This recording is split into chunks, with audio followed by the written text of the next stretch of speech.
22 April 2025 গতকাল মঙ্গলবার খুব মর্মান্তিক একটা ঘটনা ঘটে যায় কাশ্মীরের পেহেলগামে। সেটা নিয়ে নানা রকম রিলস আর ভিডিওস তো তোমরা আশা করি দেখেছোই। তার সাথে আমাদের নিউজ চ্যানেলের নানা রকম ড্রামাও চলছে।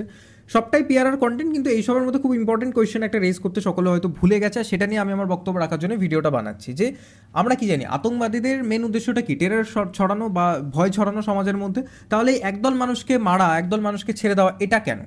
এই যে শুধুমাত্র পুরুষদের মারা হলো, নারীদের ছেড়ে দেওয়া হলো, এটা কেন? এটা নিয়ে কি কোয়েশ্চেন করছে না?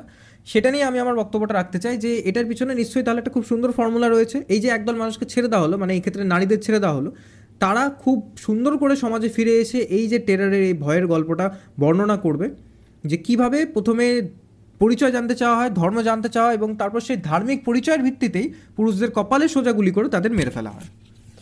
আতঙ্কবাদীদের উদ্দেশ্য কিন্তু শুধু প্রাণ নেওয়া ছিল? যদি তাই হয়ে থাকতো তাহলে মহিলাদের ছেড়ে দিয়ে পুরুষদের মারা হতো না। ওদের আসল উদ্দেশ্য ছিল মানুষের বিভাজন তৈরি করা, হিন্দু মুসলিমের মধ্যে এমন একটা বিভাজন তৈরি করা যাতে এই ঘেন্না ভয় দুজনের মধ্যে এমনভাবে একটা তৈরি হোক যাতে রাস্তায় দেখা হওয়ার পরে আপনি কেমন আছেন এটা না জিজ্ঞেস করা হোক যে তুই কোন ধর্মের। একবার ভেবে দেখুন, আতঙ্কবাদীদের উদ্দেশ্য যদি হত্যা করাই হতো তাহলে সকলকে কেন হত্যা করা হলো না? কেন প্রথমে ধর্ম জানতে চাওয়া হলো, পরিচয় জানতে চাওয়া হলো? কেনই শুধুমাত্র পুরুষদের টার্গেট করা হলো? কেনই নারীদের ছেড়ে দেওয়া হলো? তারা কি খুব বেশি মানবিক নাকি সেক্সিস্ট? কিছুই নয়, কিন্তু আসল কারণটা এটাই যে বিভাজনটা যাতে খুব সুন্দরভাবে তৈরি করা যায়।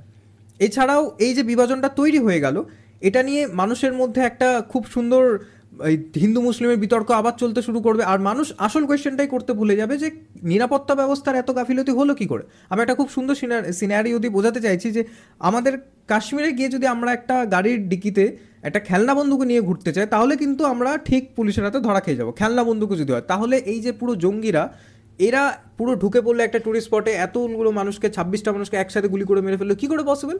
নিরাপত্তা ব্যবস্থায় তাহলে নিশ্চয়ই কিছু গাফিলতি ছিল। আর যদি সেটা না থাকে তাহলে ইন্টেলিজেন্স ইনপুটটা কোথায় ছিল? মানে গোয়েন্দারা কি এগুলো আগের থেকে জানতে পারলো না, নাকি জানতে পারলেও তাদের কথাটাকে গায়ে লাগানো হলো না? কারাই বা তাদের এই ইনপুটটাকে ইগনোর করে দিল? কিছু মানুষের তাহলে নিশ্চয়ই এর মধ্যে কিছু স্বার্থ রয়েছে।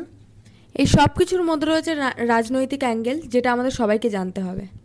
মানে প্রত্যেকবার ভোটের আগে এই জিনিসটা আমরা দেখতে পাই যে একটা কিছু এরকম ঘটনা হবে, হিন্দু মুসলমান নিয়ে মানুষ খুব বেশি মেতে থাকবে, আর তার মধ্যেই একদল রাজনৈতিক মানুষ যাদের এজেন্ডা শুধুমাত্র হিন্দু মুসলমান দিয়েই চলে, তারা নিজেদের ওই উন্নতির শিখরে পৌঁছে যাওয়ার রুটিটা ঠিক এই মৃতদেহগুলোর উপরে সাজিয়ে সেঁকে নেবে।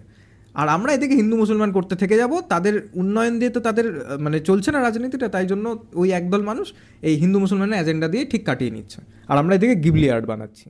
দাঙ্গা হিন্দুও করে না, দাঙ্গা মুসলিমও করে না, দাঙ্গা করে দাঙ্গাবাজরা। এটা খুব প্রিয় একটা ডায়লগ, আমার একটা প্রিয় মুভির, কিন্তু খুব ইম্পর্ট্যান্ট একটা জিনিস আজকের এই পরিস্থিতির। নমস্কার।